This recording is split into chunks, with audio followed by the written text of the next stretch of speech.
DDG episode 262. My name is Dave, and I'm joined by Michael. Dave, it almost feels like E3. We got like all the press conferences plus Summer Game Fest. This is like first time in a while that I've been a little optimistic about gaming. I think a couple episodes ago we were talking about gaming just kind of feels down, but like seeing a bunch of release dates, they're all within the same month.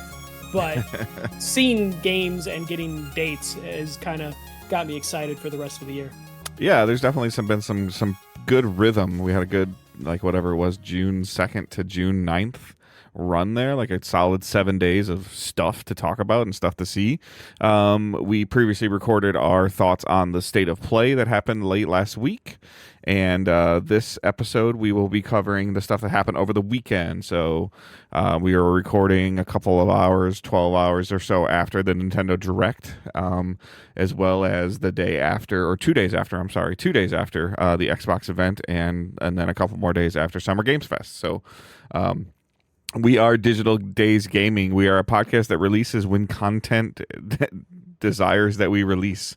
So typically we're on an every other week cadence, so about twice a month, but we're going to be 2 times in like a 7-day window because news has dictated so in the month of June. You can check us out on digitaldaysgaming.com. You can watch us live on Twitch, twitch.tv/digitaldaysgaming, or on YouTube, youtube.com/digitaldaysgaming. You can also subscribe to the YouTube channel and get the RSS feed sent directly to you as a YouTube notification. You can watch us on past broadcasts on YouTube. You can look briefly at past broadcasts on Twitch. I think it's got like a 20-day window or 30-day time frame on that. But everything is on the YouTube channel, and we also have a Discord linked in the show notes as well as a Facebook group. Discord is where a little bit more of the activity happens when there is activity. The Facebook group is kind of fizzling down a little bit. And then you can also follow us on the basic social medias. That's all linked in the show notes. And we're going to jump right into the recaps of the events from Summer Game Fest and the month of June. So. Yeah, not E3, Summer Game Fest. Oh, so we're gonna go in order of like most recent, and also it kind of worked out to where it's like order of most importance or most newsworthy thing. So we're gonna start with Nintendo. Nintendo announced their Direct on Monday that they're gonna do a Tuesday morning thing. I didn't know what to feel about a Tuesday morning. I didn't know what exactly to expect. I figured if it was gonna be big announcements, it'd be afternoon or evening. But they do the morning ones usually for like lighter stuff. But this is a pretty packed one. Again, we're not going to cover everything that was in the Direct. I kind of just put stuff that either I'm interested in or I know Dave's interested in, and I sometimes will miss stuff here and there. But they started out with Rhythm Heaven Groove coming July 2nd. The Rhythm Heaven games are fun games, originated on a DS or the Wii, I believe, or there was at least games on both of those consoles. So this is a fun franchise to come out. It's coming out July 2nd. They did spend a little too much time explaining like how the game works, which I thought was just kind of funny. It's a Rhythm Heaven game. Push. 1, 2, push. And I'm like, yeah, when the guy was saying like A, B in that rhythm, it was just like, okay, we don't need this, but I guess I appreciate seeing more of that. After that, we got Omnimusha coming September 25th. Another trailer. I think we've seen this game pretty frequently this year. Yeah, and enough. Yeah, and I didn't know it was coming to Switch 2. I don't know if that was previously announced or if that was a new thing, but it kind of surprised me. But I would say this year for Nintendo, this Nintendo Direct was very much like, hey, here's a lot of action games in this Direct, as opposed to previous ones where it was just like, here's another farming simulator. Right. But we do got a couple farming simulators here. We got Stellar Blade getting a port in 2026. I will say this was one of those ones where you immediately saw that like visual fidelity just drop when showing this game compared to what Stellar Blade looked like on PlayStation. I don't want to burn through these too fast. Any thoughts on Musha or Stellar Blade? No, I mean, especially, I'm kind of a little impressed with some of the stuff that is coming to Switch 2. Like, it was going to kind of be a little bit more of my, like, overall impressions. I mean, we are looking at Call of Duty Modern Warfare 4. You know, I can't say it. Omnimusha. Yeah. Stellar Blade. Yeah. There was a couple of other things that I'm, surprised with, and especially as like console prices have been increasing, the Xbox, the PlayStation, the PS4 Pro or PS5 Pro, excuse me. Um, and in the Switch included in that, but at the same time, the Switch 2 is still, I believe, under $500 even after these increases, under 400. No, it's going to be 500 now. It's gonna be It was 500. Okay, 450. Yeah. okay. So right around that $500 mark. Uh, don't like yeah, the fidelity is a big deal. But I think if you're playing it in handheld, you're not really gonna notice. Just You would because, hope. yeah, just because of the size of the screen. They did emphasize a couple of things during this direct about how the Switch 2 functions docked versus handheld. Yeah. They did emphasize that in a couple of in a couple of the trailers. But I mean, like, it's kind of it's always been like this, but it's even kind of crazier to say now. It's a 40% less feasible console than a PlayStation right now. Like, Yeah, yeah. I will say they have improved in terms of telling us like what frame rate things are. Like yeah, Nintendo talking about frame rate and resolution is kind of weird. I'm still getting used to it, but they did a good enough job to like let you know like, hey, this game is going to run 30 frames per second, or hey, this game's actually going to run 60, and here's the resolution it's going to run at. And they do hit 60 on a couple of these games, yep, which is nice. Like you do see the hit in that fidelity, but overall it's looking pretty good. And obviously this isn't for there's another one. I'll just mention now. Lies of P, Devil May Cry 5. They're getting ports over to this. Basically, just like action games are sprinkled throughout this whole thing. You see that drop in fidelity, but they at least can get the frames up to 60 yeah, on a good chunk of these games. And I think the important thing to remember with this is this isn't for people that have Stellar Blade on PC or right, PS5. This is strictly for like Nintendo exclusive or Nintendo like owners that only yeah, are and we've Switch talked owners. about this. Our eyes know what our eyes know. Like if you have been playing a bunch of games at 60 frames or 90 frames, and then you go play a 30 frame game, you can feel it with your eyes. Like you can feel it. But I don't know if, I mean, I guess maybe you can attest to this a little bit better. But for me, if I've never played Stellar Blade on a PlayStation or a PC, and like, might I notice some potential screen tearing on the Switch 2? Maybe. But I would definitely notice a frame drop. Yeah, yeah, but you might just kind of be used to that if you're Yeah. just playing on Nintendo exclusively, especially if you're just coming from the Switch 1, that's like your only console you've had, Yeah. prior. You kind of have been used to that sort of performance for a while, so just getting like steady 30 is like a huge improvement Yeah. for like But a there's Switch yeah, owner. like you can't take a PC and throw it in a backpack and play it on the train or on a car ride. Like you can't. So Yeah, and almost. Almost. yeah, my ROG, sure, but Yeah. that's still almost double the price of what the Switch 2 was for, and so like there's a couple things that are like that are going in that favor of it, but I'm actually pleasantly surprised at the power that's in the Switch 2 with these newer games that have been announced, especially this year. hmm So Like the thing that is going to be the true test of the Switch 2 is like how long they plan to run the Switch 2 as a console. right, Because right now it is very much, like a novelty to see these games running in whatever frame rate that they do hit. But as like, in 3 to 4 years, the PS6 is going to be out, the Xbox, whatever is going to be out, and they're going to be running even higher resolutions, potentially higher frame rates, to where like depending on how long the Switch 2 Nintendo wants to run as a platform will determine, just like how well, people feel about these ports. and I think the ports have to move units to warrant it and justify it, because Nintendo might be like, I don't know if they had to pony up some cash to get Call of Duty on the Switch, or to help them with the publishing, or to do something to make them, to help Activision get it to run on the Switch, so that they have like what would be considered a quote unquote third party marquee title on their platform. But then at the same time, whether you're Xbox / Activision or Nintendo, if you did pony up some cash, your return on investment has to be worth it. And if all of a sudden you're not seeing some movement on Amanushu or Stellar Blade or Lies of P, Devil May Cry 5, like these other games that are coming, then all Nintendo fans are doing, Nintendo Switch owners are doing, and they might own other consoles like myself and Michael do, but you're just proving that you buy your Switch to be your exclusive machine, period. Yeah. I to your point in terms of like the return on investment, I imagine the reason we're seeing games ported to the Switch 2 isn't necessarily Nintendo kind of reaching out to developers. I think it's developers and publishers seeing the market and being like, the PS5 and the Xbox Series X are $700 to $900 Hmm. consoles now. There are no new players coming to those platforms in a large Right. amount.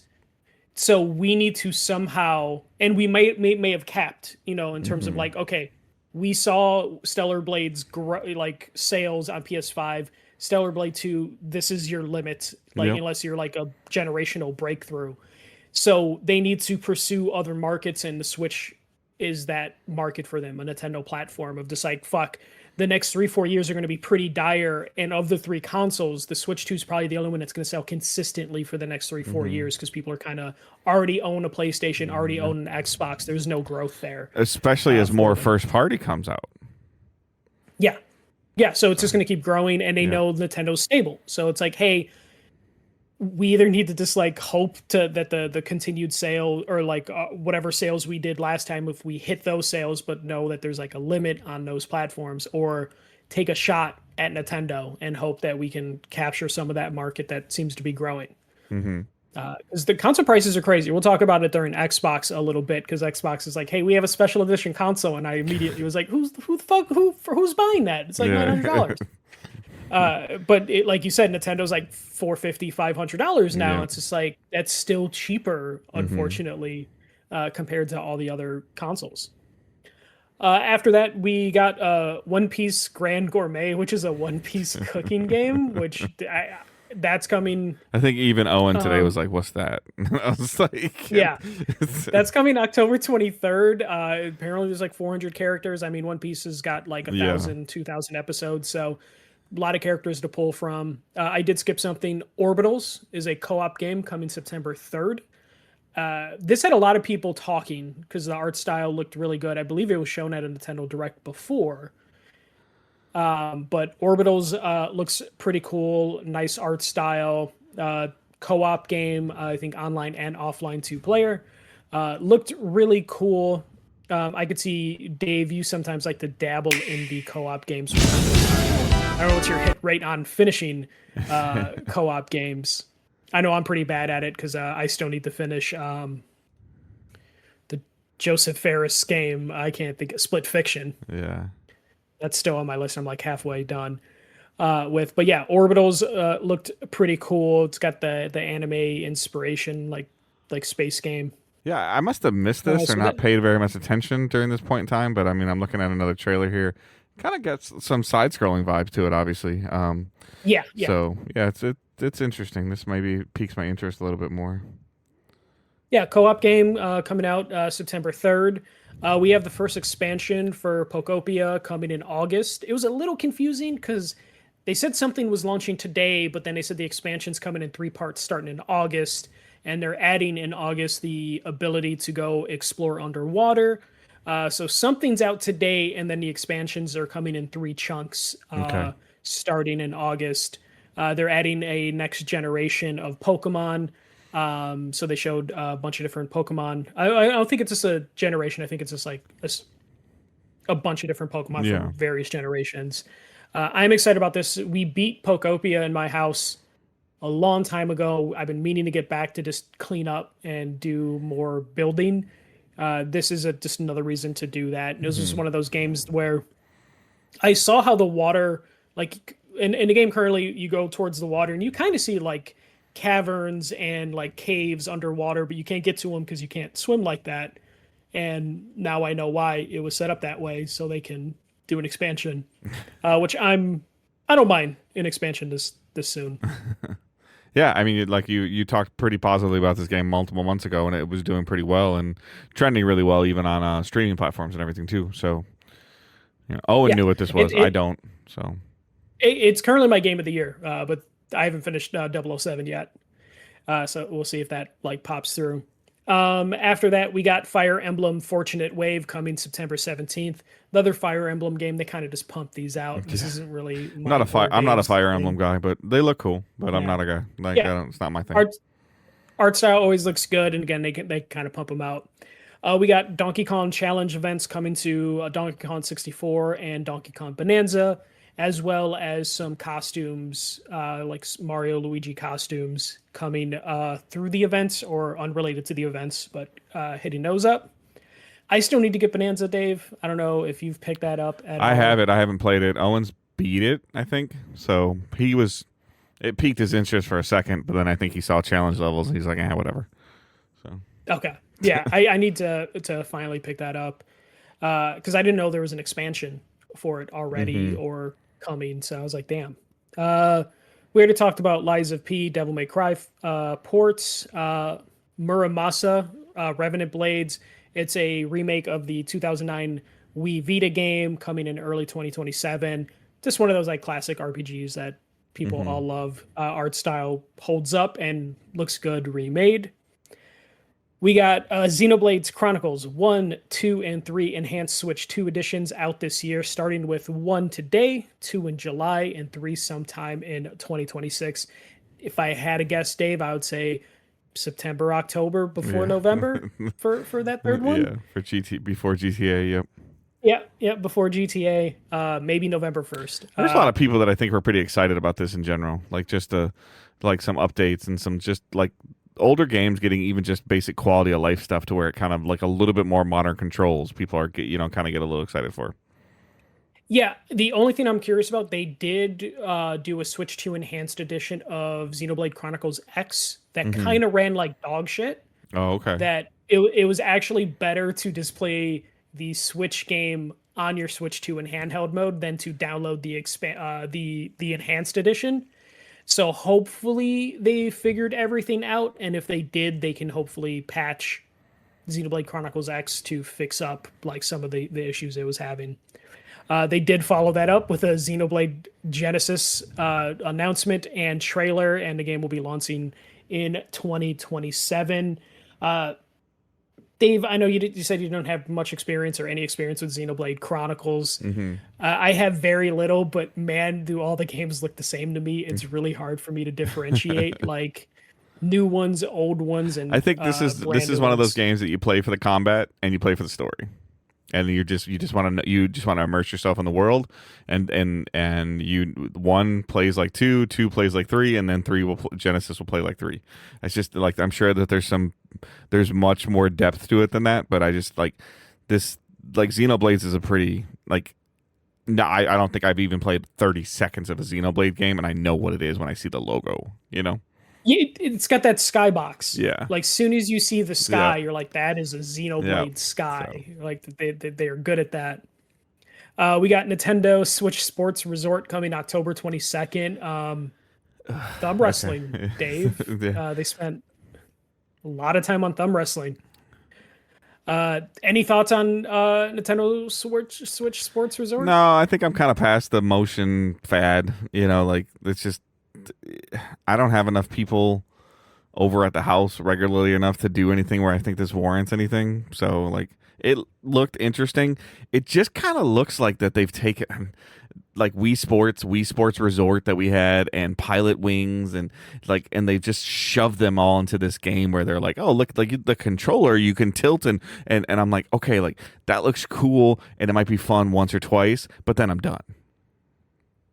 That's how I felt with Nintendo Switch Sports on the Switch. Yeah. Like the first one, like it was nice to have online play for bowling, but it just was like I played it for like a weekend and I was like, yeah, I'm done. I experienced it. It did not capture the early days of the Wii Mhm. at all, but it exists. Yeah. It just didn't take off like they were probably hoping for. They're probably really hoping to catch that Wii magic, but just wasn't able to do it. We have a Star Fox trailer and the demo is out today. Really funny because Star Fox 64 is notoriously a very short game, so I'm gonna download this demo and see how much of it is. I think they said first But level. Star Fox first level, but like that's like to me that's like 1/4 of the game as far as I'm concerned.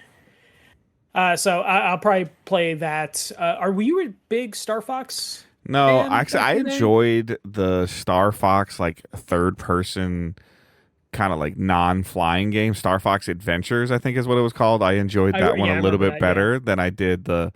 I'm not a big um flight simulator flight thing in general. Like, just it's just not a thing for me. I'll talk about that kind of at the end of all three of these recaps if I remember my thought. But Okay. Let's write it down now, Dave, yeah, because we have a long way to go. there's no pen. Uh, okay. We got Final Fantasy Resonance. It's an adaptation kind of the mobile game that like closed last year. Brave Exvius. It's coming October 22nd. It's just another one of those like 2D, 3D things that Square have been doing, like in vein of like Octopath Traveler. Looks gorgeous. I love the way the cutscenes looked when they showed it. It has like crossovers that you can like summon Cloud, so other Final Hmm. Fantasy characters are in this as well. Makes sense if it is an adaptation of the mobile game. I got really excited for this until I started to read up on what it's based on, and I was like, oh, okay, because I don't remember hearing like really good things about like their mobile sort of games, but it did look good. Hmm. After that, we got a kind of pointless Duskbloods kind of trailer, but it was really just to tell people like, hey, network test this summer. So I guess that that's why they just didn't really put anything in the trailer at all, is because Hmm. they're just like, hey, there's going to be a network test. People are going to see Yeah. gameplay. Did you see anything with it that made you interested in it? Because I know you're not a From Software person, No, I but didn't. So. yeah, I imagine. And it was pretty brief too. So then we got after that Splatoon Raiders. This is the single player Splatoon games coming July 23rd. This looks interesting. I still need to play Splatoon more than just the first Splatoon game. Yeah, But this is a this, player versus environment game though, not a player versus player or anything like that. So this is a little bit different, like yeah, less of an online presence required. yeah, it's single player and co-op, I believe. Yeah. So it's a little better that way. July 23rd for that. They did a treehouse afterwards, I believe, for Splatoon. I didn't watch. We got Deltarune episode 5 coming June 24th. So a lot of people were excited for that. Then we got what I was excited for. Hmm. Well, almost. So Kingdom Hearts Collection 1 through 3 coming to Switch 2 this year. There's a demo for Kingdom Hearts 3 for some fucking reason, because like old game is old, but Yeah. when I saw that, I rolled my eyes of just like, here we go, releasing the fucking collection again. This is like Hmm. remade for the PS3, remade for the PS4, remade for the PS5, remade for the Switch, remade for the Switch 2. I was just like, God, stop milking this fucking thing. And then they hit me with the Kingdom Hearts 4 trailer. Looked great. It's going to be coming to the Switch 2 on launch. They didn't have a launch on it. No release date or window. I put release date 20 question mark Yeah. question mark, because I have no idea when it's coming out. But you saw older Sora. You saw a lot of the characters are a little bit older. We saw random characters pop up in the game. Obviously, it has a more realistic art style, though you did see Donald and Goofy for a split second as they're trying to get to Yeah. Sora. Game looks gorgeous and also kind of shit at the same time, so it looks like a Kingdom Hearts game. In terms of like, there's like great detail in the character designs. Backgrounds kind of look detailed, but then you realize how Yeah. like stiff they are and still some of the backgrounds are not really dynamic. But I'm excited to see Kingdom Hearts. We got like some really cool announcements this week, and this is one of the ones that I was happy to see. Yeah. Johnny is a boy said that it's confirmed that this runs on the Switch 2 directly, not cloud on the Switch, because it was like the Kingdom Hearts 1 through 3 remake ran up via cloud Yeah, on the yeah, Switch, and this is going to be on the Switch 2, not via cloud. yeah, and they're actually going to be retiring the collection 1 through 3 on a Switch One, or that was on the cloud, and they're actually going to release like Yeah. non-cloud So hopefully it versions. runs a little bit better than what we're seeing. But um like, so realistically, when do you think that Kingdom Hearts 4 is coming? I think realistically, the earliest we'll see it is like 2028, but I wouldn't be surprised if it slips into like 2029, 2030. I Really? don't think it's out next Okay. year. Owen's biggest Uh, takeaway from it, he's like, "How is this a Disney game?" I'm like, "It's not really a Disney game. It's Square Enix getting permission to use Disney assets." yeah, I'm wondering because like Kingdom Hearts 3, like Disney worlds were obviously there in the game, but they kind of took a backseat to like the main Yeah. Kingdom Hearts story. It almost felt like an obligation to Hmm. have Disney worlds in Kingdom Hearts 3. And so there was like no real backtracking or anything like that. You didn't even really resolve the stories within those worlds. It was kind of a bummer. So I'm wondering with the more realistic art style if that means that they're going to touch other Disney franchises we haven't seen to kind of like make it less jarring if you move to like a Pixar world or anything like that, or a more animated world. If that finally means like we get Star Wars, we get Marvel, I doubt it, but Hmm. we could realistically have a better chance at that. Uh, I can really see them crossing over with like a Clone Wars or Right. something like that. Yeah, for sure. uh there's things that they can do with the realistic world. You could easily move into like, hey, here's some Marvel stuff if they wanted to do that, but I have a feeling the Final Fantasy stuff really took a backseat to all of the Kingdom Hearts stuff like several games ago, so I wouldn't be surprised if we get kind of a return to some of the Final Fantasy characters popping up in Kingdom Hearts again to take advantage of like the fact that things look a little bit more realistic. Everyone's a little bit more like older. Yeah. As a kid, seeing Sephiroth beat the shit out of Sora was entertaining, but as an adult, it's like, why is that grown man beating the shit out of that 12-year-old? So now that Sora's a little bit older, hopefully that means he can like take on some like more mature enemies. So I'm super excited about that. And then finally, there one more thing was the Legend of Zelda Ocarina of Time remake. Very brief teaser, but it is apparently coming out this year, which Yeah. was very confusing of why they showed nothing. I would agree. And the part that they did show was obviously purposeful, and the way that Link looks is significantly different than he looked in Ocarina of Time. They had, like, Yes, just like yes. there's a significant change, and if there's that much of a significant change, like this is the early June, like this is probably to your point, like you've been talking about. This is probably November. Like it's not going to be October, so Mhm. this is probably November. And their marquee holiday game, and it's Ocarina of Time, and it's arguably the best Zelda game. You know, most people have it in the top two. If you don't have it in your top three, you're just crazy. Um, Majora's Mask, no way, you're dumb. Like, um, come on. Majora's Mask, the train one on the Oh DS, my gosh, you're so fired. Hourglass, um, But Hyrule Warriors, you know, Ocarina being of Time. purposeful about the way that Link looked and some of the stuff, I'm very intrigued about that. But like I was saying, with this being mid June, like you probably have to have a dedicated direct to this in August. I would imagine like Yeah, that's why we only got a teaser is because we'll get the a big original is direct. on the Nintendo Online pack, um, and so this is I kind of was talking. This has been rumored for a while, and I've been talking to Owen about this, and this is one that Owen hasn't played. He now wants to. He saw the little bit of it. He does want to play the original, so we'll see about like as we're traveling next week about something like that for him. Um, but I Okay. am intrigued and excited for this. Again, a little bit more modern day controls. Ocarina of Time was the Mario 64 of Zelda, like in terms of going to the 3D world and the movement and the Mhm. backflipping and and a lot of those things. And it's the first time that they've ever like confirmed like alternate timelines in the Zelda universe. Like everything is focal pointed on this game, like this, so like that's why like this is kind of cool. Um, Probably I would argue Nintendo's worst kept secret in the last 5 to 7 years. um, Yeah, and apparently it's been done, which is why it's coming out this year. It's like right, but been then again, finished like for a why isn't while. there more? um, like why was there even a little bit more of even hell at this point in time of him getting up and walking out of the Dooku tree or something, like walking out of his cabin or whatever. So there must be something in this that they didn't want to show, that they're going to spend all that time on their own independent direct. Like the control scheme must be changing or something.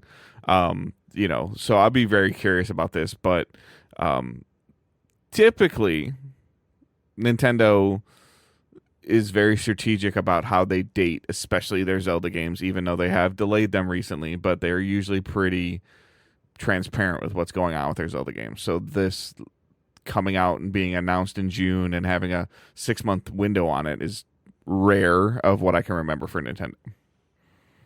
I have a feeling there's a couple different things. I wouldn't be surprised if there was like some partner obligations, because Kingdom Hearts 4 could have ended the show, and I think people would have walked away pretty happy. Mm-hmm. I wonder if there was like some partner like things that they needed to do, or maybe they wanted to start opening pre-orders up for the game relatively soon, and they're like, hey, we need to put something at the end of this. We're not ready for our like big reveal, our big direct for it. And also they could have just not wanted to put a date on it because they were waiting to see what PlayStation and Xbox were going to do during their events, to be like, hey, even though we're Nintendo and it's Zelda and we kind of don't need to give a shit about what everyone else is doing, but because Grand Theft Auto is got November marked off, that they're like, okay, we need to see how crowded September and October really are going to be. Or I would say that they're not ready with their hardware implementations that they're wanting to do with this, which is probably going to be a special edition Joy-Con or special edition dock, like they have done with other stuff. So maybe that stuff wasn't ready, and they're like, okay, we're going to throw the seed out there now, let these people know this exists.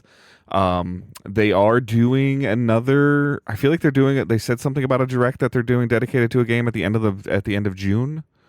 I could be wrong on that. But then maybe if that's the case, it would be this. No. But I think they specifically said whether that's Splatoon or something, like something's getting a more dedicated direct. I thought that they didn't date it, but they said like in near the end of June. And I feel like if whatever that is, that there's potentially that's when they announced the Ocarina of Time direct, for a month later or whatever. Yeah. But I could be mistaken on that, but I thought that they said something about another dedicated direct. But I maybe I was half awake when I was paying attention. I gotta look. I feel like you are right. I just can't think of for what. It might have been Splatoon. Yeah, maybe, but they had Splatoon being played at the Treehouse thing too. So I don't know if it was like a Fire Emblem or maybe it was a Xenoblade, or because typically it's dedicated to their more of their first party stuff or like strong partnerships. But I'm not 100% for sure. Like I feel like I might be making it up. So no, it sounds vaguely familiar, Dave. So I'm gonna say you are not making that up. Hopefully it's not Star Fox. No, Star Fox launches at the end of the month. Right. So yeah. I believe you, Dave. I just can't think of what it is. Unless it was about Pokemon. It is Splatoon. It is Splatoon. Okay. Yeah, June 30th, they're doing a direct for Splatoon. Okay. So then I think at the end of that, they might be like, come see us in like 6 weeks for more stuff on Zelda, blah, blah, blah, blah. So yeah, and then pre-orders will open. They'll maybe have a better idea of like the hardware they're going to have for it, because they're going to go all out for. I mean, they went Zelda. They have to. Pretty crazy with Skyward Sword, and like Skyward Sword's not Ocarina of Time, so. Yeah, so they honestly could just be trying to get everything ready to go. Of just like, hey, our partners know this is coming. They can put orders in, and then we can figure out how we're distributing stuff. Because if you're like a retail store, you're probably calling your Nintendo rep of like, hey, how do we become like the commercial, tag or something like that? So the partnerships are probably being negotiated now because of this. Yeah.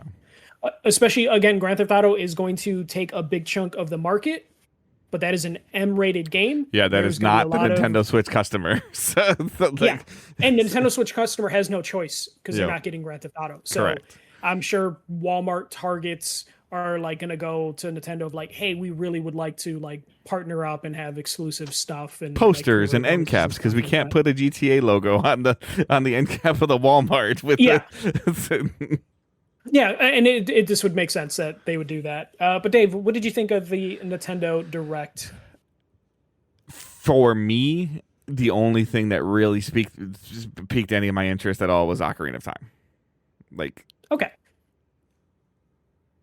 that's kind of like, I guess, like in general, like I feel there's like one game from each of these events that I'm like, okay, that's cool. Like I'll play that.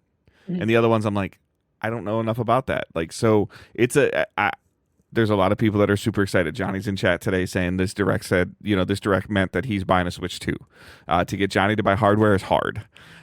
So, Yeah. like certain things are speaking to certain people, but even looking again through this list that you have for the showcase, Xbox showcase, and for the Summer Games Fest, like I'm like, okay, like it's a me problem. Like I'm aware of it. It's a me problem, but it just seems like this direction. Like this makes me sound so old when I say this. I don't like the slashing and the gore. Don't get me anymore. Don't appeal to me. And I feel like there is a ton of samurai focused stuff right now across all these Oh yeah, platforms. no, A it's the ton. farming simulator. It's the Yeah. farming simulator of this year. Of And it just like does here's Farming Simulator did nothing swordplay. for me. The samurai stuff, just I don't know why it does nothing for me. Like it does nothing for me. And it's just this is a I'm a 43-year-old person now, maybe. Like I don't know, but I just like there's just not much that's really like piquing my interest. Like that I'm like, oh gosh, yes. Like I'm like, oh, I remember that. Oh, he's like there's a Plague Tale Legacy. I'm like, okay, that looks cool. I said, but isn't this like the fourth one? Like I can't play this without playing the other No, ones. Yeah, it's a like prequel. You could. right. But I mean, Yeah. it's just like there's just I don't know. It's a me thing. So Yeah. Well, for me, Nintendo, I think I put in our Discord an A, but after like reflecting a couple hours after the Kingdom Hearts high, I'm like, it's in like an A minus. I think they did a pretty good job of showing new stuff. Ocarina is going to build excitement. It did have a lot of confusion yeah. about like just the fact that it was a teaser to end the show. But I did like that you know what you're playing this year if Mm-hmm. you're a Switch 2 Yeah. owner, or even if you're a Switch owner, because there's a lot of the stuff is coming to the Switch. And there were a couple games I'm interested in. They're going to run out of ports eventually. I think that's Yeah. the thing that I like reflected on of this. Like, there's a lot of ports that were announced today, but there's a lot of good stuff as well. Nintendo's having a fantastic year with Pokopia, Tamagotchi, and then Mm-hmm. now they're going to have Zelda like pop out, at some point this year. And there's not a lot of other competition for Nintendo so far this year in terms of like the momentum that Yeah. they have And leading into the only probably thing the that's biggest going to Switch hold game. down Ocarina of Time from potentially being the top selling NPD game is the number of Switch 2s that are out there. Like that's the only thing Yeah, that's going to hold it back. Because if this was, somehow coming to the Switch 1 with the install base that they had, like this would dominate. Like it would yeah, go toe to toe with GTA in terms of units sold. And and yeah, and yeah. I could see and it. the only Yeah, reason I say that is because it's toe to toe because it's one platform versus multiple platforms. Um, like we've seen like Mario Kart have like significant like attach rates and everything like that. So, Zelda's a tentpole franchise, and I they need to come sooner with another Mario something like not minor Mario. They need well, to come with a major Mario thing soon. well, it seems like they are in so the habit of like, hey, we're gonna when we announce a game, it's coming out within 6 months. Right. So they're probably just waiting next year. The next direct next summer is going to be here's our Mario game because what they already got a Splatoon game out of the way. They already got a Yep. Mario Kart out of the way. Now we have a Zelda out of the way. We have a like Donkey Kong. So like next up would be 3D Mario Mm-hmm. game, not a side scroller, but like a Right. 3D Right. Like Odyssey a 2 Galaxy. sort of Yeah. Odyssey thing. 2. Yeah.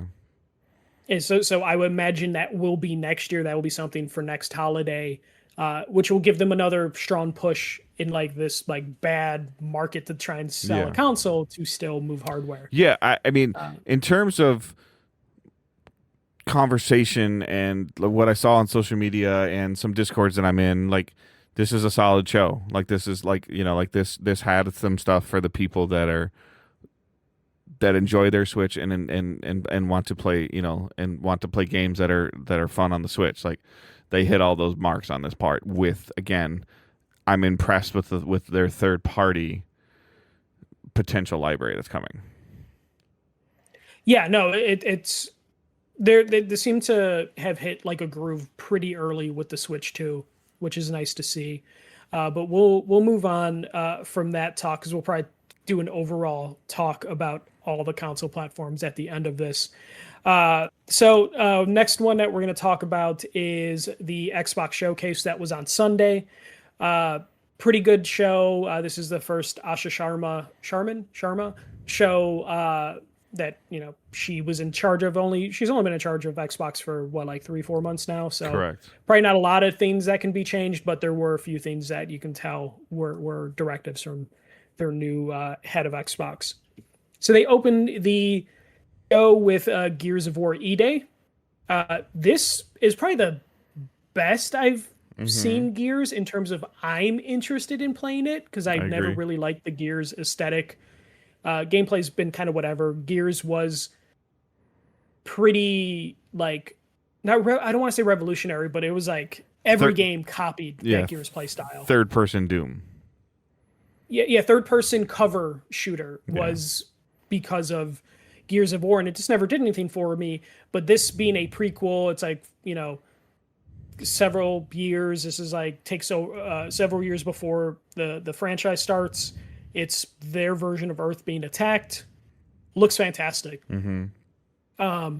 Coming October 6th, they did a full like state of play, whatever they call it, showcase dedicated to Gears of War E-Day at the end of the event that just kind of dove into like all the details. It's going to have co-op mode. It's going to have its multiplayer mode. A lot of people seem to be like interested in the fact that they kept using sweaty to describe their multiplayer mode because multiplayer for Gears is like it has its fan base, but sweaty is like the term you would describe Gears of War multiplayer. So it's I don't know if that's going to bring new people into it. I think But the biggest takeaway, the Gears of War multiplayer, I think, brought out the slide shotty people, slide gun shotgun yes, people, sliding shotgunning. So like, or that sawed off shotgun that Gears had, or the somersault shotgun thing. So like, the started making PvP a little bit more close quarters from a shooting standpoint. This is where a lot of yeah, that came from in Gears. yeah, and it kind of just made it unfun for newcomers, Correct. from what I Yeah. understand. So the fact that they keep mentioning sweaty for the multiplayer is like, they know their base and they're sticking to it apparently. The big thing to come from this is it's no longer coming to PS5. This apparently was very last second decision because the E-Day had trailers that showed the PS5 logo that they had to take down and then re-upload again.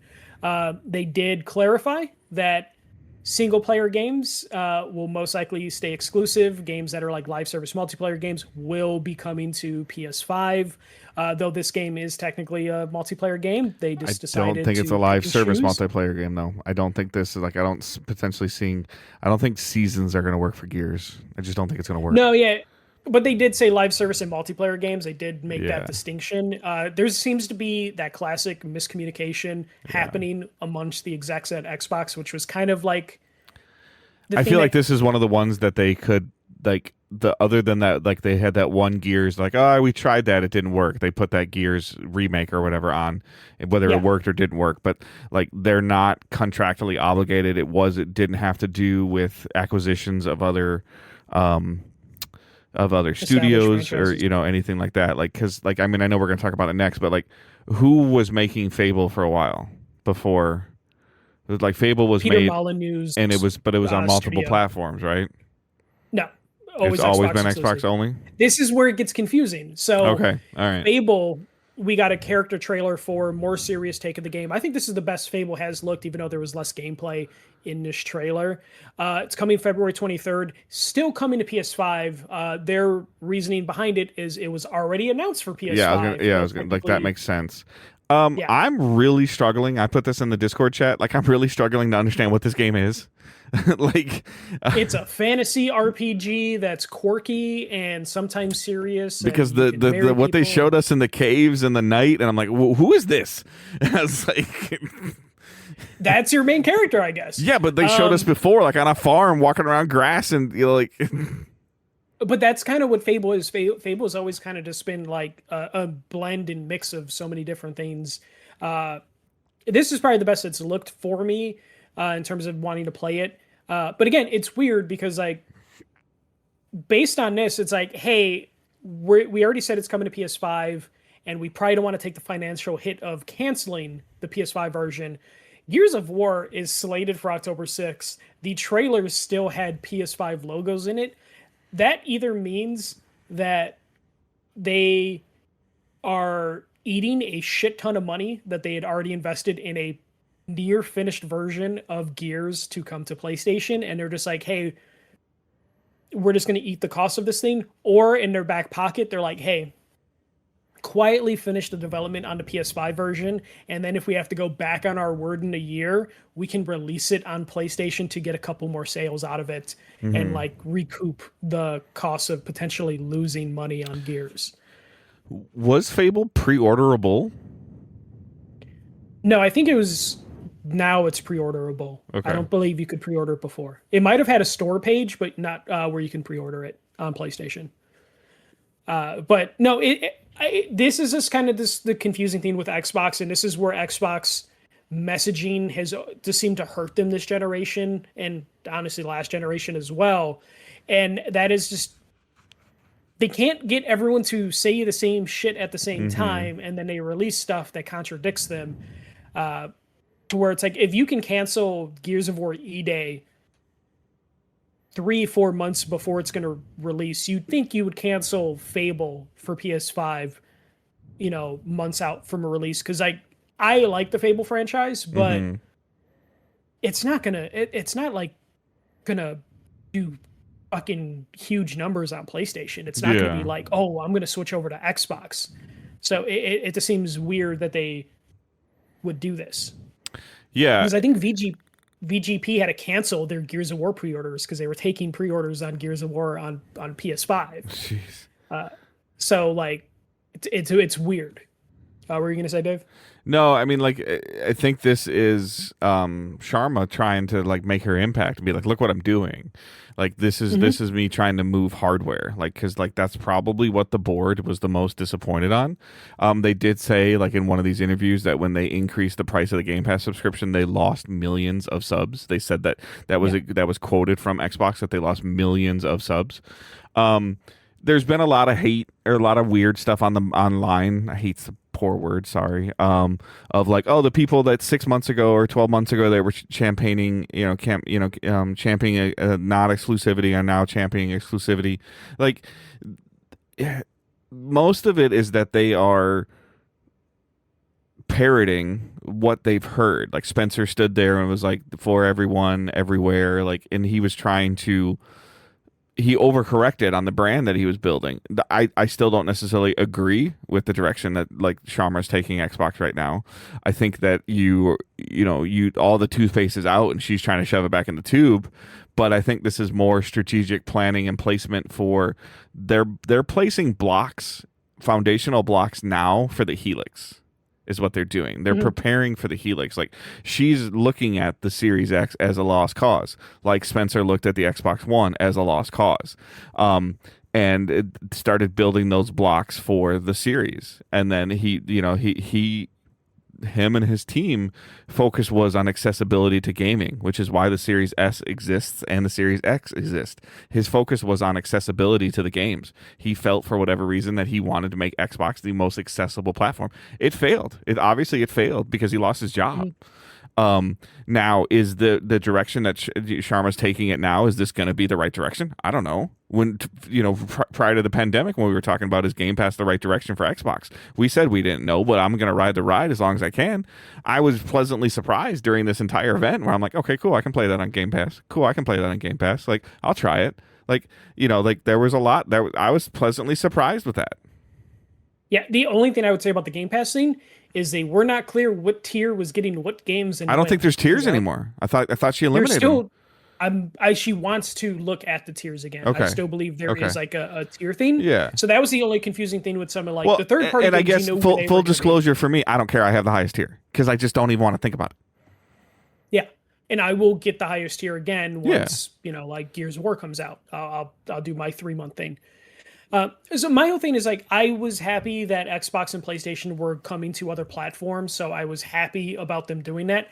I think, and I also don't mind them, going back and, becoming exclusive again. Doesn't bother me. I own all the platforms, humble brag. but I don't care. But what bothers me is mixed messaging, bad Yeah. messaging in terms of Yep. just like, hey, like just give us one definitive answer and give us reasons why you're doing this. Like, why is Fable coming to PlayStation but Gears of War And I isn't? think that they're walking a very delicate tightrope because of all the FCC stuff that they went through with all the acquisitions they were making. They have to be very, very careful on a certain percentage of what they are making exclusive or not making exclusive. And I think that their ultimate get out of jail free card is going to be the Helix and the potential rumored accessibility to the Steam store on the Helix, like that, or their PC market or whatever, like that. This having the same access to some PC market on the Helix that you have on a PC, I think is how they're going to get. They're going to backdoor their way out of like, well, we're not making it only exclusive to our black box. I would agree with you if the current administration weren't Yep. just approving like all this Well, this stuff. ain't coming out. This ain't coming out when this guy's going to be in office. So There's going to be so many things fucked up that the government is like. I would be pissed if the government in 2028 is like, you know what, that So, Microsoft. and whether you Xbox like him or game- don't like him, he can't run for another. He can't be in office for 9 years. So like, I don't care. Like, don't come at me. Like that would be the most Democrat move of like, man, there's a lot of things to fix, but we're gonna focus on that Xbox Yeah. Bethesda deal. Yeah. And be like, why, guys? Don't stay do out that. of the gaming stuff. Stay out of the Yeah. There's NCAA important sports things and to fix. stay out of Yeah. that stuff, man. Let the NFL make their money. Leave them alone. Buy your streaming services if you don't like it. Quiet down. Yeah, that would piss me off so much if it's like, hey, there's so many things we need to fix, but that Bethesda and Activision Microsoft deal's got to go. Halo campaign evolved was also shown. I do love that Gears, Fable, and Halo started the show. Yeah. Like, this felt like an old school Xbox event. They A little weird that two out of those three are coming to PS5, but still started it. So this is going to have 3 new missions that happened or take place before the first game. It's still coming to PS5, coming July 28th. I forgot how soon it was. Mm-hmm. I'm probably picking this up physically on PlayStation just because it's such a weird thing to physically own. Yeah. The Halo with the PS5 logo on it. Yeah. Like, yeah, 100%. and for me, like, I'll probably play this for a couple hours if I'm bored and I remember it came out, and I'll just play it on Game Pass and I'll move on. I will say, Dave, I remember when we both got our Xboxes, I think we both played the Master Chief Collection around the same time. Mm-hmm. And I remember us being like, man, Halo kind of moves like shit. Yeah, tanky. Like tanky. old game is Yep. old. So it looked and- like early on of what they were showing, it looked a little less tanky to me. Yes, that's what I was going to say. Yeah. Like smoother, faster, Yeah. which thank God. I might actually finish a Halo game now. And it's coming out soon. After that, we got Resonance: A Plague Tale Legacy story trailer. This is coming August 27th. I love the Plague Tale games, as most people know. I know you'd mentioned earlier you're kind of interested, but it's the third Plague Tale game. Yeah. This looks like a great improvement. I do like that the first game was like mostly stealth because you just weren't capable of fighting like all the bad guys in the first game. Second game, the main character is a little bit more on the offensive side, can actually do combat, and then this one seems like this new character is like fully able to defend and fight on their own, which is nice. Like, I'm assuming there'll still be some stealth in there, but it looks cool. I'm super excited for it. August 27th. Can't wait for that. Do you think you'll potentially look at it depending on the length of the game? Relatively shorter campaigns as well, right? Yeah, the first one is like maybe 8 hours. Second Okay. one's maybe 15 hours. Okay. Yeah. It's the state of my life right now. I can't say yes or no. Like, I feel like I would be missing context, or I'd be worried about what I do or don't understand correctly. But it looks interesting. So, yeah. No, I know. Yeah. After that, we got Persona 4 Revival coming to Game Pass February 27th, or coming to all the platforms February 27th, but also coming to Game Pass. We'll get another Persona thing a little bit later. Persona 4 is the best Persona game for most people. I consider that as well. But I think Persona 5's been on just Pass for a while, right? They all the Persona 3 and 4 are already on Game Pass, like the regular Okay. remakes, and then this is the full blown Gotcha. remake Okay. of 4. which is technically a remake of a remake. It's because it's Persona 4, Persona 4 Golden, and then Persona 4 Revival. So February 27th for that. State of Decay 3 coming in 2027. Dave, I swear there's a State of Decay trailer every Xbox I think I even showcase. started yawning before you said State of Decay.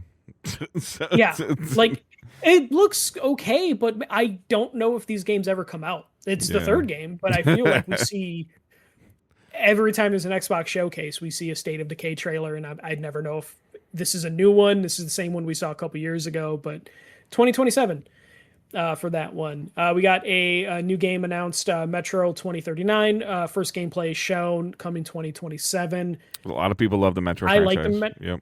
Yeah, the Metro franchise is so good. This looks even better. Definitely recommend checking out that trailer. We then got a new game announcement called Join Us. It's a cult game. No dates, no window given, but it looks like co-op multiplayer game where you just... It looks like Far Cry. The Far Cry game with the cult, kind of. A little more like arcadey than Far Cry, but if I remember, Far Cry kind of got a little goofy by the time that cult game... Was that New Hope? What was the Far Cry with the cult called? Far Cry 5, yeah. I think the New cult Hope was called New Hope, yeah. Okay. Yeah, so this just looked like kind of one of those, a little bit more on the goofy side. Yeah. The Far Cry was pretty goofy. After that, we got Senua, basically Hellblade 3, coming from Ninja Theory in 2027, also coming to PS5. But this is one of those things where the first two are on PlayStation, so it makes sense the third one would come. Do you really think this Project is coming Mara in 2027? That's what they said. The Hellblade games are short. I know, but it took Hellblade 2 a long time to come out. Long time. It did. Long time. But they were also acquired in the middle of that. Project Mara, their other game, has been canceled. This came out in interviews later, so they are just focusing the entire team to Senua, so that maybe can explain why this one's going to be coming out a little bit quicker. I'm happy because I was a little worried for Ninja Theory because it sounds like Hellblade 2 just didn't sell well. It didn't do really well in Game Pass, or didn't bring new subscribers in, however they were measuring it. Didn't sound like it was a success despite being critically obviously it was, otherwise they wouldn't have greenlit a third game for him. I think it was just kind of like, hey, we're going to cancel your other game, focus on Hellblade, and we'll launch it on PlayStation to see if that kind of bumps the numbers up. But I don't even remember, like, when it came to PS5, Hellblade 2, like, really doing numbers or popping up, like, on the sales charts. We also got Doom Eternal expansion. I forgot about Doom Eternal. Yeah. I think it's called Eternal. Or that might have been the Doom 3. What the fuck is the... I gotta look it up. Dave, I mean, the most recent Doom that came out is Doom Eternal. Like, that's why this one's getting an Okay. last May. Okay, cool. I couldn't remember if Doom Eternal was actually Doom 3 or Doom 2. Yeah, okay, so Doom Eternal expansion. I kind of fell off Doom, so this looked all right. Crazy Taxi World was announced 2027. A lot of people were excited for it. I was kind of excited for it. The AI stuff did not help their case. You saw like an immediate turn by the end of the day once they revealed that they were using generative AI.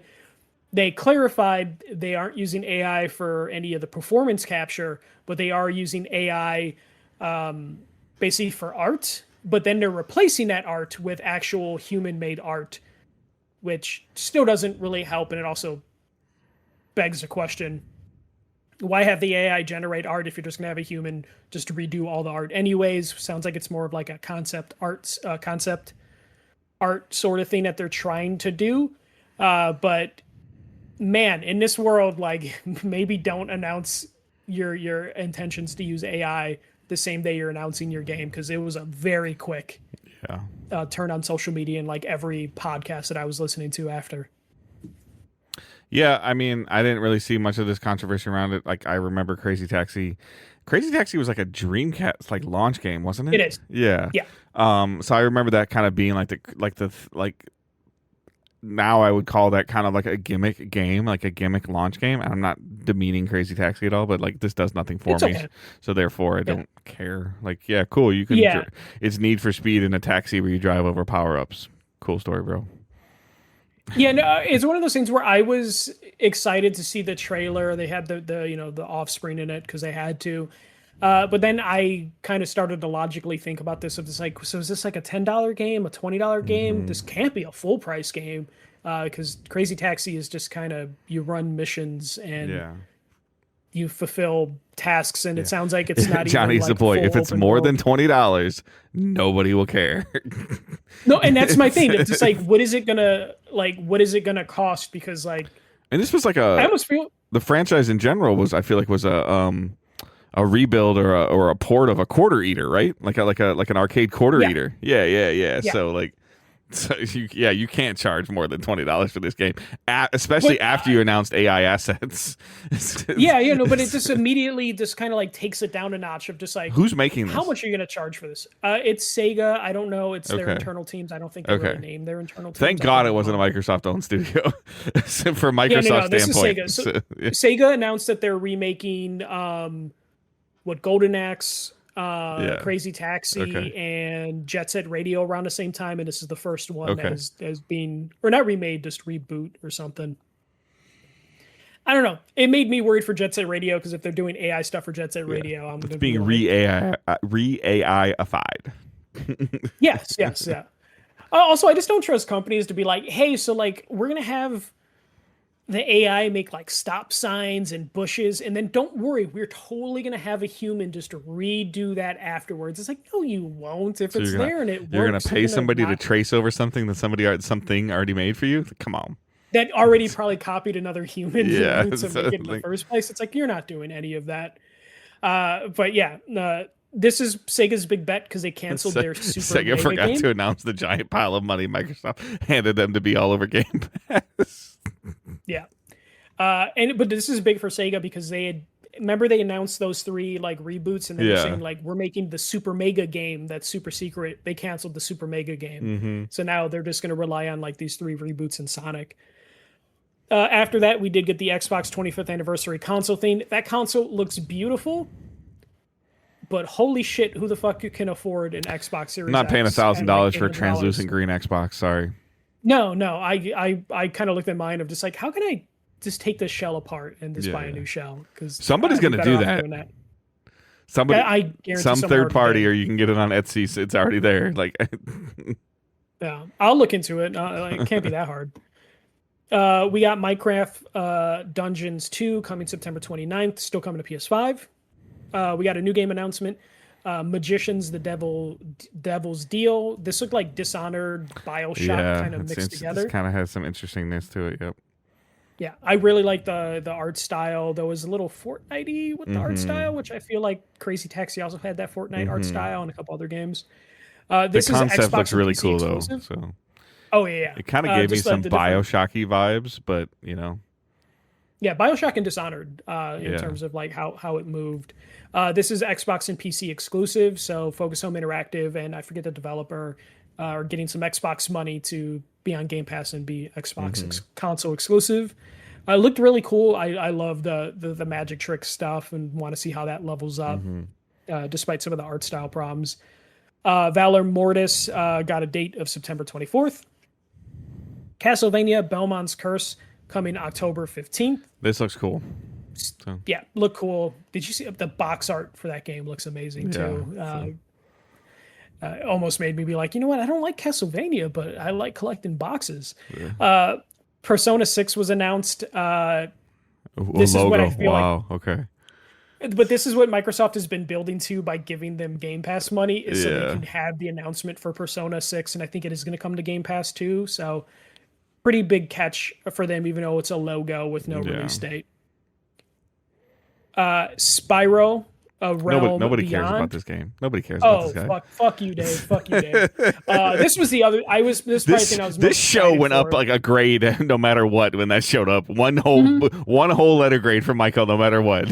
I'm more excited for Spyro than I am Kingdom Hearts and anything that I saw at the PlayStation thing. It's what you but wanted. Spyro- Toys for Bob. It's Yeah. what you wanted. Exactly. It's the studio you want doing their own thing for Microsoft. Oh boy. 2027. The big thing with this is Spyro can fly. Before he could only glide. Now he can fully glide or fully fly.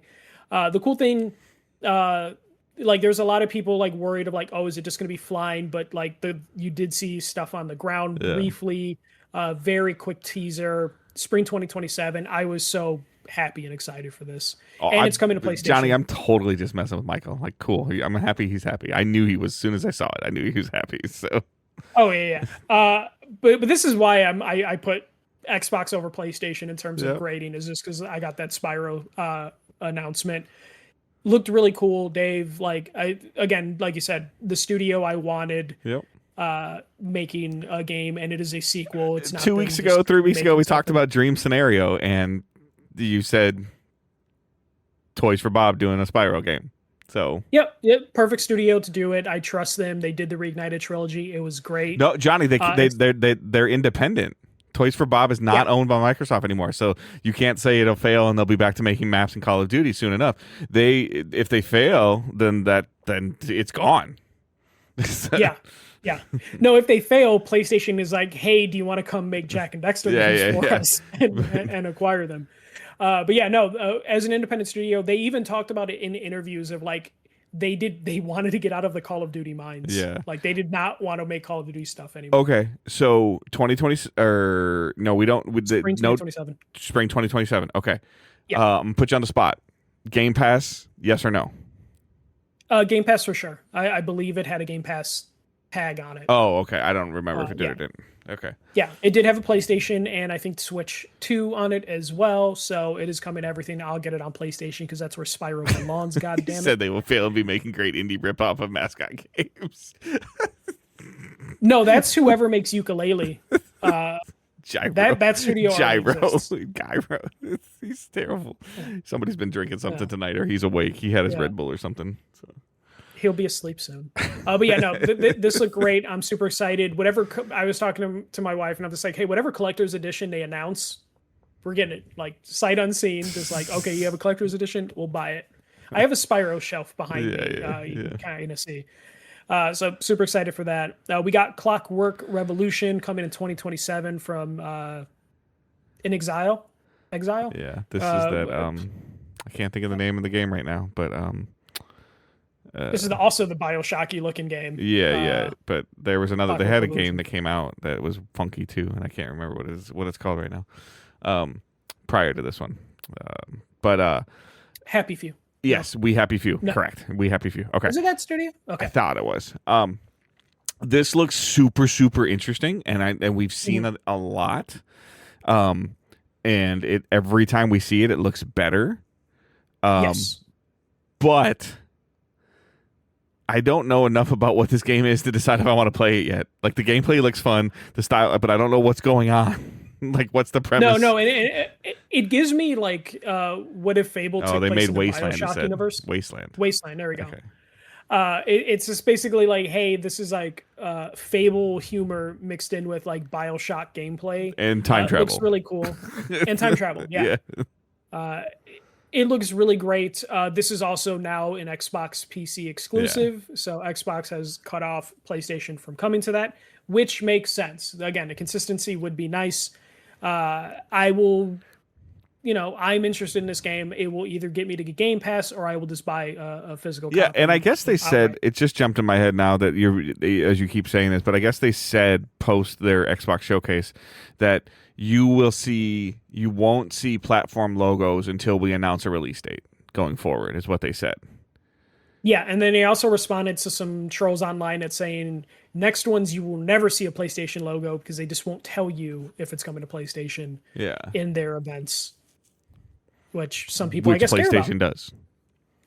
Yeah, so PlayStation, I don't think PlayStation's ever put an Xbox logo on their State of Play stuff. unless it was actually made by Xbox. Yeah. I think you're right. But it's like Minecraft or something.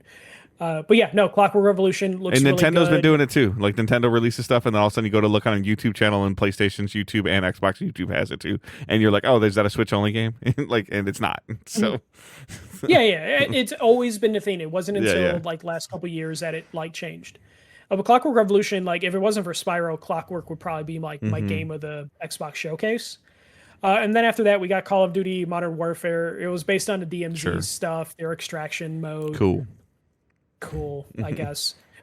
They should have probably ended with just the Gears thing, or just like Spyro and Clockwork would have probably been the best way to end it. Call of Duty is just kind of Call of Duty, whatever. Yeah. But yeah, Dave, what did you think of the Xbox showcase? Solid. Same thing. I really only saw like one thing that I really want to play out of here, and that's like right now that's Clockwork. I mean, in like yeah, Castlevania, but that's It's not. Castlevania. Yeah, it's like you could have put that at any event. You could have put that in Devolver Digital. You could have put it at Summer Game Fest, and I'm wanting to play it. So, Gears of War looks interesting enough that I'll mess with it if I remember that it's coming out, and it's coming out in October. So who knows what I will or won't have going on at that time. The entire, I mean, for the most of you know this, but for me, like the last 12 years, almost my gaming calendars revolved around Destiny, and now it's not going to anymore. R.I.P. Destiny. Yeah, that was today. yeah. So I'll be playing Destiny for probably 2 months, 3 months, and maybe small dabbling into it. But a lot of that stuff, I would be like, well, I don't, like that game comes out on the 6th, but there's another Destiny expansion coming out on the 12th. Like I'll just wait, and then the waiting turns into never. So as I'm trying to reestablish my footing and my gaming routine without without a Destiny and without Division 3 right now, which is one of my wishes that was from this week that didn't come to fruition. For them to say it. So I'm in this very weird spot, just like as I'm looking through this bullet point list, and I'm like, there's a lot of stuff that looks really cool and really interesting, but like, Hellblade 3. Okay, I haven't played the first or second one. Halo campaign. I never played a Halo game. I've dabbled with them a little bit, but never, same thing, dabbled with Gears. Like, no idea what Fable is or isn't. So your favorite game, those developers made that Halo game. I'm aware of that. Like Okay. that's fine, but also that old game is old, and you can't ADS a gun in Halo. Like it drives me nuts. They might have changed enough. It's fine. I mean, I understand that I'm being like this kind of this grumpy person, but like so much stuff has happened to me and to my family in the last 12 months that there's just like I'm not saying I'm being like cynical, but I'm just like, nothing, like it's becoming harder to impress me with new stuff. Well, I think like for our next episode, we need to we'll go over Summer Game Fest quickly. But I think we do need to look at the rest of the year. Yeah. Just to kind of look calendar at what the it calendar out. looks Yeah. like. Just to see like what games you are excited about and like how many of them Yeah. are jammed in the same time, Yeah. because also that will prevent you from playing some of the Right. games. I almost gonna like, feel half like interested in. obligated to play GTA 6 though, because it's going to be such a dominant conversations piece. Like, Oh, yeah, I'm already. I have no interest in GTA 6, Yeah. but I feel like I have to play like, it. or so we I like will from buy a it. from a digital days standpoint, like we have to play it. Yeah, no, and Like- 100%. And I didn't finish 5 because I Right. just lost interest halfway through 5.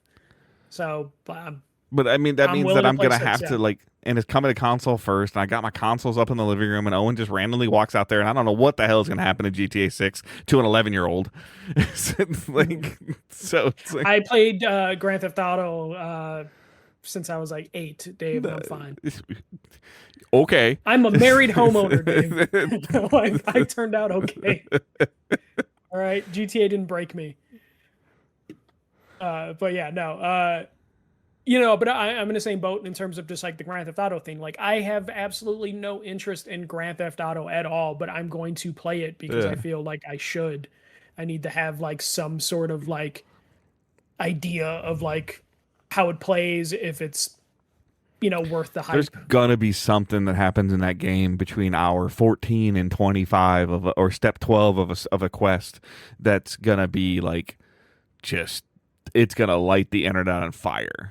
Like, there's gonna be something that's gonna happen. Yeah. You know what? What if Grand Theft Auto Online, when they finally announce that, is your new Destiny, and you're just like, what have I Cool. become? Like, I would Yeah. like. I mean, 14 years ago, however, 12 years ago, I was like, oh, I'm gonna dabble with this Destiny game. Okay, like obviously, Yeah. like what happened. Like, I'm not opposed to it. Like, I would love for something to get its hooks into me like that. So, I mean, we can speed run through like I'll the go Game through Fest it stuff, right but like now. for me, the stuff that I was looking forward to, I didn't get anything else on. Nothing on Severed from Drinkbox. Or Blighted, I think it's called actually, and that's supposed to be coming this year. So it's just kind of like no Darksiders, very little about this last Ronin. Like nothing from Rocksteady. So like the things that I had on my four, three, four, five, bucket list thing, I struck out. Yeah. We'll go through Summer Game Fest because we'll talk a little bit about some of that. It started, this is a very truncated list of what actually was announced at Summer Game Fest. There was a lot of shit I just didn't give a shit about. There's like 5 or 6 samurai games that I just don't care about. Or not samurai games, but just like sword fighting Yeah. games. And some random like indie games. Indie games just don't hit for me, Dave. I have a problem similar to you where Yeah. I used to be like, I Yeah. love indie games. It has been like 2, 3 years since I've had an indie game And that I for me, I'm like, absolutely okay, I'm like adored. Drinkbox Studio, Guacamelee, Severed, Yeah. Nobody Saves the World, Mina the Haro now. Like I'm just like, Yeah. All right. So it started with Resident Evil Code Veronica remake coming in 2027. Uh, People love Code Veronica. yeah, People have been demanding this happen for a while. It's just called Resident Evil Veronica. Capcom is just spitting out these RE Engine games pretty frequently. So we got Code Veronica. This is Dreamcast games. A lot of Dreamcast stuff this year. hmm So yeah, this looked really good. But all the Resident Evil games have looked really, really yeah, good. They're just not really our sort of game. yeah. New Cuphead game was announced. No gameplay, no release date or window. They are releasing like a retro style Cuphead game, I think this year. So that is something to look forward to. Alien Isolation 2, no date or window on that. The Ico Shadow Class director has got a game called Gen Atlas. This is the second time we've seen this game, but now it has a real name, and that is Gen Atlas. Is the release date going to be eventually or less time than Last Guardian? Like, I mean, it could. Hopefully, there's something, Dave. I will see when this actually comes out. He was in the audience. They were very happy to have him there. yeah, Ueda, I want to say his name is.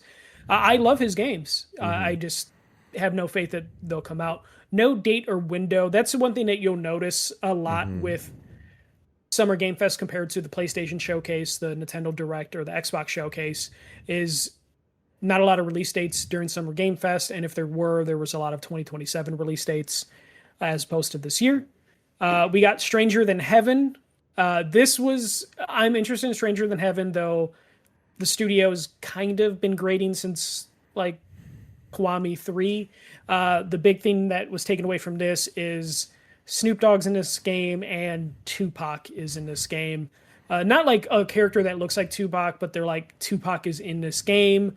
Um, this also was like the Crazy Taxi thing where there was a lot of like shock and confusion or like excitement, and then as people like digested it, they're like, wait, what the fuck, this is kind of weird that Tupac hmm is in this game. Apparently they're working with Tupac's estate, so it's an official thing, but apparently Tupac's estate, that is not like family of Tupac, it's just like whatever business currently hmm owns the rights to It's been Tupac. like 40 years The since he passed away. Yeah. So, It's weird, Dave. I don't know how I feel about this. I feel like it's a cheap trick to have Tupac in the game. We've seen stuff like this. Like there's like a Jimi Hendrix like character yeah, in like Wolfenstein, but I don't think they ever outright say Jimi Hendrix is in yeah. this They're game not as opposed to marketing this. it. They didn't market it as Jimi Hendrix. There was like an homage to Jimi Hendrix, not Tupac's in the Yeah, game. Like yeah. It was like borderline parody because it's like alternate timeline. This is like, hey, this is alternate timeline, but this is Tupac. Tupac is a character in this game, and it's being played by Tupac. I'm waiting for the other shoe to drop and them to say like, hey, guess what? AI Tupac, and then it's going to be even more so like, no, yeah, no, we are not doing this. But yeah, the game looks phenomenal. The game looks super cool. It just the Tupac thing was just very confusing. Them jumping on a celebrity train by having Snoop Dogg and Snoop Dogg's kid in the game also is just kind of like, I don't know why we're doing this. You're better than this as a studio, but game comes out January 15th, 2027. I've never seen a studio lose so much credibility. After Kiwami 3, a lot of fans were like bothered by some of the stuff in Kiwami 3 with some of the casting and some of the changes made. And then Stranger Than Heaven was like, okay, they're getting back to their old ways. Like they're doing something different too. And then the Tupac thing happened, and then it just immediately brought all the drama back yeah. around the studio. Dave, we did get a Teenage Mutant Ninja Turtles: The Last Ronin update. No release date, no trailer, but we finally have a studio that's working on it. which does mean when we got the trailer 2 years ago, there was not a studio attached to it potentially, and it was just them announcing their intention. It was a classified ad, Yeah. but Platinum Games is going to be developing this. They did say from the studio that brought you Bayonetta and Vanquish and other games, but Dave, something we got some Teenage Mutant Ninja Turtles thing. Yeah. Okay. Um, so we had a Platinum Games Ninja Turtle brawler style game multiple years ago, 6, 7, 8 years ago. That's when we discovered that Platinum has a team and a B team. Yes, because they did the Transformers game, and then the B team did the Ninja Turtles game. So without knowing what Platinum actively has in development, I would hope to God this is the A team. Yeah, but I think Saber Interactive is the publisher, which doesn't scream A team money. No, I know it's kind of. Yeah, I was so excited when I saw it, and I'm just like, "Oh, what studio's doing it?" And I saw Platinum, and I'm like, I should be happier than I am seeing their logo, but I have no idea what to expect from them. So I feel like I was excited and bummed out at the same time, and we still have no release window. If we get a Ninja Turtles game with Bayonetta style gameplay, like I really like that. But even if it's like the darkest Ninja Turtles thing you can adapt. I'm still down. We got Guild Wars 3 coming fall 2027. This surprisingly, you were like, "Hey, Guild Wars looks pretty good." Like the graphics and the animation appealed to me. The movement, the mounts and the quickness of the movement, like that appealed to me. Keep in mind that I'm looking for my itch game again. Like I feel like that, like after like 10 years, I need some kind of itch game, and I'm not saying that Guild Wars would be that, but there was a little bit of an appeal to it with that graphic style. After that, we got Gundam Rogue Orbit 2027 Gundam game. This was kind of cool. I didn't know it was a Gundam game until like halfway through the trailer. That could just me being obtuse. And also the stream just kind of sucked during that time. There's a lot of like audio issues during the stream. We got a trailer for Star Wars Galactic Racers coming October 6th. Still looks good. I'm not really super into Star Wars. We got 1666 Amsterdam. This is the Assassin's Creed creator. It's coming out in early access this year. So we have a race between the two AC Assassin's Creed people on who can release their game first, Jade Raymond or this guy. I think this guy's going to win. I feel bad. He's going to win. Yeah, he's going to win. Because he had a trailer. He had a there was gameplay in it. He had a trailer and a name. Do we have a name? We did have a name. Yeah. Oh wait, Jade Raymond's not even with the studio. Yep. So never mind. Yeah. Then we got. She's probably working under this guy. We just don't know yet. Then R.I.P. the concept of this game. The Wolf Among Us 2 coming in 2027. So Telltale is back or whatever. It's a remake. Whatever the fuck Telltale is now. No, they announced both. Wolf Among Us 2 and then a remake coming later out this year. Okay, yeah. Yeah. I'm excited for that. I just don't know what Telltale is anymore. That studio imploded years ago. Someone then acquired. You want to talk about name. it not being Telltale? Like that's not Telltale. Like unless they like hired some people back, but like it sounded like they imploded like several years ago. We'll see what happens from there. Stellar Blade Blood Rain coming in 2027. It sounds like this isn't like a full sequel to Stellar Blade. This is like a Miles Morales style edition. A Miles Morales style.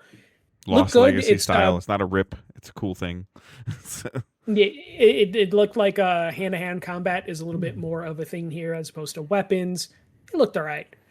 Then at the end, we got Final Fantasy VII Revelation, so the third and final game in the Final Fantasy VII Part 3 remake trilogy coming spring 2027. They spent a lot of time on this game. What do you think, Dave? It's finally over? Are you ready to jump into Final Fantasy VII now that the trilogy is going to be complete? Maybe. I mean, like it just looks like 3 25-hour, 30-hour games, or it might be a little bit too much. But that was kind of the thing preventing you from like wanting to jump into it. I remember you were interested in 7 Remake, and then over time when you heard it was going to be broken into 3 games, you're like, I'll wait. Come spring, Dave. there'll be the trilogy, and then who knows, maybe in 3 years from now there'll be a director's cut where they combine all I three was gonna games say into like I need one it. I game. need this on like one thing. There could be an ultimate edition, but it would be I don't funny if care they if it's director's 500 cut it. gigs. I need one. Like I don't want to have to like play the game. And I mean, I don't know. I have part one. I think part two was either on super sale or we got it for PS Plus. I don't. Maybe I'm wrong, but um, I I don't know. Like I played Final Fantasy VII when I was a teenager or younger than a teenager, like a preteen. I have some good memories of it. I did dabble in Final Fantasy VII Part One, and I didn't hate it. I don't remember what. Mhm. Probably something in Destiny pulled me away from it again. So, um, 100% something Destiny pulled yeah. you away. So, yeah, like it might be something now that I know it's actually done versus like, Mhm. oh, cool, I really enjoyed part one and I'm gonna speed through part two, and all of a sudden I focus on part two and beat it in like 3 or 4 weeks, and then it's like 3 years later. Like at that point in time, I'm like, okay, I gotta play one and two again to remember what's gonna happen in three. That's kind of why I stopped like 3/4 through the first one, because Yeah, I was like, I don't know when the next one's coming. yeah. I So was still waiting for Kingdom Hearts, and then yeah, never showed all up. three parts of this remake are to come out between Kingdom Hearts sequels. Yes, yeah, no, 100%. That's gonna happen. And you know what? Good on Square, you finished Yeah. something. But they You did finished go into something depth. three times. One thing, but you Yep, finished it three times. good job. Thank you for dragging us out. But the game looked good. The trailer Hmm. looked great. They showed gameplay, the changes they're making. It is kind of funny because it's Yeah, see, technically the like even same you, game. Johnny, prepare to lose your job to finish part two. It's awesome, but it's long as hell. Don't want to play that. The only thing that kind of throws me off is it is the same game broken into three chunks, but there are quality of life and gameplay changes made from each game to Yeah. game to game. And that just seems so weird to me. But they had to do that because they released the game so many years apart. Yep. Because they were going over the changes in gameplay, and I'm just like, this is weird because like it's the same game, but you have to make these changes, which just feels like that's just gonna make replaying the game just weird. Like those changes. But that was Summer Game Fest. We did again speed through a lot of it, but I gave it a C. Hmm. There just wasn't really anything at Summer Game Fest that like Um, interested me, and the stuff that did just there wasn't enough of. I didn't get to watch the whole thing. But you mentioned it like a couple games ago when you were a couple bullet points ago. But I thought maybe it was just because I was in the car at the time. But this is the first time I can recall recently Keeling having performance issues. I feel like he was stuttering. I think so. During the stream, the audio kept glitching and Yeah. desyncing. Hmm. So I think he was probably backstage freaking the fuck out because he was popping on Twitter from time to time in between, like when he would reveal, Yeah. go on stage, and he'd go backstage and he'd be like, "Hey, how's the show, guys?" And then it was just a stream of people being like, "Fix your audio. There's video sync issues." Hmm. So I have a feeling he was probably like freaking the fuck out in between Yeah, his like it's not. sets. I mean, it's not a slight on him specifically. It's just an observation. His game awards usually went off. Whether they were too long or too short or too elongated, they never had what I would refer to as quality challenges. Mhm. And I think there was some quality challenge in this. Maybe not his fault. Maybe the host or whatever streamer, like whatever service he was using to stream. I don't know, but that I at first I thought it was because I was waiting to we were waiting for somebody to come. We were I think at my niece's graduation, and it was starting like in 45 minutes later, and I was watching like in my car or on my phone, and I'm like, is this the Wi-Fi at the place I'm at? Is this the like? But now it sounds like it was his stream. Yeah, I wouldn't be surprised in his earpiece he had producers being like, "Fuck, he's desynced again," that Hmm. sort of thing. Because you would notice it when they would go from someone talking on stage to a trailer. It's like Yeah. there something in a handshake between those two video Yeah. signals would break the audio sync. Um, but and then not to be like a huge Debbie Downer on it, but like to your point, like there are very few dates, and I feel like if these companies couldn't come, if the 1666 team couldn't come with a definitive window or date, or like then they're like, okay, like Sony and Xbox are like, okay, go to Keeley. Like if you're not gonna Mhm. give us a window at least, like you don't get to be on our show, and so he kind of got the leftovers. Yeah, So he got Square Enix to at least be like, "Hey, we're gonna give you our big thing." Though Nintendo got the biggest thing, so I would yeah. say the reveal for Kingdom Hearts 4 is bigger than the third entry in the Final Fantasy VII remake. But he definitely bookend the two biggest things on the show at the beginning and at the end with the Resident Evil thing, which at this point, is it even a catch to get a Resident Evil announcement at your show because they just pump out Resident Evil games at this point, and then the Final Fantasy VII thing. But the stuff that was shown that was interesting, just like I feel like there should have been more. There just wasn't enough stuff for me. Still solid if you're into some of these games, but for the most part, I wanted to see more from Ninja Turtles. That maybe could have saved the show, gave me a little bit of hope on who's developing it. They're in some type of partnership with Paramount also, because I've been getting Paramount Plus advertisements for Last Ronin. So is there a comic show? Okay, all right. Paramount bought, or Paramount owns Nickelodeon. Nickelodeon owns Ninja Turtles. Okay. Technically now. Are you super quick because we're like way longer than we normally do. And I know we talked about this a couple weeks ago, and we know that they go to the beat of their own drum, but we've gone through big peak post E3 light, whatever you want to call it. Are you surprised that that Rockstar has not said anything this month? I'm not fully surprised. They were always going to do their own thing. The clock is ticking. Like, what clock? Like, the game comes out in November. They know they have guaranteed 100 million sales. I'm on board with that. Like, but when's the online coming? How's the transition going to work? Is there a transition? Still trying to figure that out. Yeah, they're still. I think we're probably weeks away from getting the trailer. There's rumors that the pre-order should be opening like the first week of July, so we'll probably get something there. I have a feeling the online multiplayer isn't going to launch on release day. It's going to be see like Rockstar doing a YouTube, a Twitch, a showcase thing where they have like 2 or 3 people sitting on stage and they say, "Here's the trailer, and now we're going to talk and have a conversation about this"? Or do you just see them just releasing a trailer at like 2:00 in the morning on their YouTube channel and just walking away and just going back to work? I see both. I see them just releasing a trailer, and the end of the trailer would be like, "Hey, in a month or two, we'll talk about GTA Online." Okay. But like, I don't think that happens in one day. I think it's like GTA 6, here's a trailer, pre-orders are open now. And then at the end of it, it's like, well, multiplayer in August. We'll be at Gamescom, or they wouldn't be at Gamescom. They would just do their own thing. Do they need to do something though, that they bring some content creators or anything like that to Rockstar? Did they need to did they need to do that and let some people have some impression stuff? They don't have to do any of that. Nope. They literally don't have to spend an extra dime on this thing. All their money's going to go into billboards and bus ads, and just they don't need to pay to have streamers praise their game. Even like GTA isn't even like a big like streamable influencer space sort of game or stream game. Surprisingly, it's popular, but the people that play it seem to only be interested in their thing and not other people's stuff. Yeah, no, I think Grand Theft Auto will get a trailer in a couple weeks. Pre-orders open probably first week of July. Maybe they'll tie it with July 4th for the hell of it because it's Rockstar. They do weird shit. And then we'll get like August.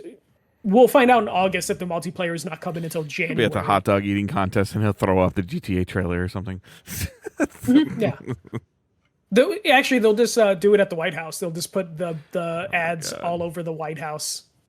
There's already a UFC ring, Dave. Like, there's Grand Theft Auto advertising in the White House wouldn't be that crazy. He's going to pull out like a GTA tattoo. They're going to pay for it. All right, so that is our recap of non-E3 E3. I don't know what the hell to call it. Very quiet from Ubisoft. Very quiet from EA. Yeah. So we'll have to see what's going on, or what's maybe somebody else is going to... Amy Hennig is now in charge of Paramount's video game division. That was announced during... I thought she was working for Skydance. Skydance is owned by Paramount, so now she's in charge of Paramount. Yeah, because they said that 1946 game is still a game. It's just not a game that's coming out this year. Which is like, that was on our list of like, we have to see that game this year. But it's still in existence. It's still being worked on. It's just not a game that's coming out this year. So, can I just bring up, Dave? I know we're going long. I think the thing that held back the Xbox thing, I meant to bring it up, is the lack of Bethesda. Like the only Yeah, the Bethesda lack of stuff any was, kind of Fallout, any kind of Elder Scrolls. We talked about that. Like, yeah, like yeah, the like Fallout no 76 Blade. expansion doesn't count. Sorry. Yeah, So yeah, no Blade from yeah, Arcane, which is Bethesda. No Fallout, no Elder Scrolls. Just nothing. It just shows like Pete Hines must have been like, yo, this is a sinking ship sort of thing because it seems like they haven't recovered do at we know all. who's developing the Magician's game?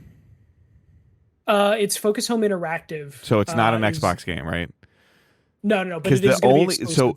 where so like that's when I was like that's that's the Redfall I deserved. Like Yeah, yeah, but it's not Arcane. Yeah, right. No, but I'm like that's the Redfall I deserved. Or there's another vampire game too that was shown during Game Fest. Blood Message, Yeah. Blood Message or something. Yeah. Yeah. So But no, it just sucks that like Bethesda just seems to have just dropped the ball. How do you not have any updates on Elder Scrolls? It was announced in 2018, 2019. How do we have 2 seasons of the Fallout TV show? Season 3 coming out next year, and we don't have anything Fallout related. at that point in How time, you would have is- been content with a Fallout 3 remake, right? Like you would have been content. Yes. Yeah. Yes. Or you really And- want New Vegas remake, but you would have settled for Fallout 3 remake or even a 4 remake because 4 would have been Yeah. easier, quote unquote easier. Yeah, which technically I think they ported it to PS5, but it was Yeah. a bad port and it was buggy as shit because they didn't put much work into it. Right. And then like Arcane, it's been a while since Deathloop. They're working on Blade, but like it's been 3 years since Blade was announced and 5 years since Deathloop. I think it's Roughly, yeah. What are we doing?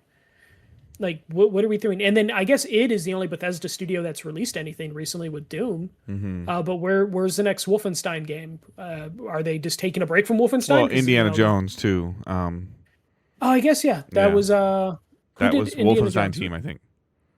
Oh, that was a Wolfenstein team. Okay, yeah. So okay, I take it back. That studio is doing something, but the Bethesda proper studios just seem to. And then the last thing too that I wanted to shit. ask you is because I know you're playing through it, I'm trying to play through it a little bit. As I go on vacation out of town next week, it'll probably slow down. What's your feeling on like the little dribble content that we're going to be getting for 007 First Light? This is basically the strategy they've been doing for Hitman, Correct. and So it's I like think it's like their new version of contracts. yeah, no, I think it works for like what they're trying to do. It's going to keep the game. I forgot where Summer Game Fest had the 007 trailer. Or I was think it so. Xbox? Yeah. Where they had like the next thing that they're going to be adding to the game. I think that's a really smart thing for them to do to keep it interested. See, I think James Bond's already sold like a couple million copies. Yeah, I think I saw they something said. like 3 million already. So which is Yeah, great for a new IP from a non-major non-major developer. They are a Yeah. major developer, but not Sony Xbox owned. Was what I meant. So. yeah, an independent developer Yeah. that is doing something. It is a known IP, but even then, like At this point in time, people they have to associate- be working on a second version of this game, right? Like the I guarantee sequel it's has been- to be. Yeah, scripts this is written. too successful. Yeah. Yep. Yeah. But no, I appreciate what they're doing with that, and they're still working on Hitman, so we're still getting like Yeah. Hitman stuff. They can somehow hit the cadence of every other year a Hitman 007 while the iron's hot and keep doing this. Like I think that they could quickly move up the rungs of consistent high tier studios. I would love to get the data or find out the data on what the Amazon Prime splash page Yeah. did for their It sales. hit me. It hit because- hard on my screen on home. Yeah. I mean, like I was like, okay, that's cool, but Yeah, I would just love to like Amazon's got that data of people that clicked that link and then maybe either bought it or just clicked the link just to know it existed. yeah. So But yeah, all right, so we will be off for at least 14 days, probably. Yeah. Not gonna. We are recording like on June 9th, so this will probably go live 11th or 12th with some stuff that we've got going on. So we'll get this up as soon as we can, and then you probably won't see us go live again until end of June, 24th, 25th, 26th of June.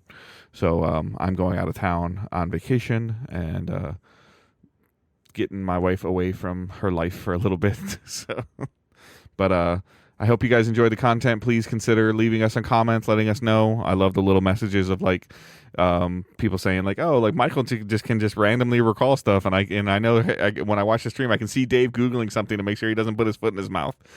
So the content around that stuff is always fun, and the comments around that are always fun. Ask your questions, send your feedback, let us know, post it in the Discord, message us, do whatever. But we'd love to interact with you guys a little bit more. So thank you guys so much for listening, supporting the content, and have a great week. Keep moving forward. Don't be a dick. See ya.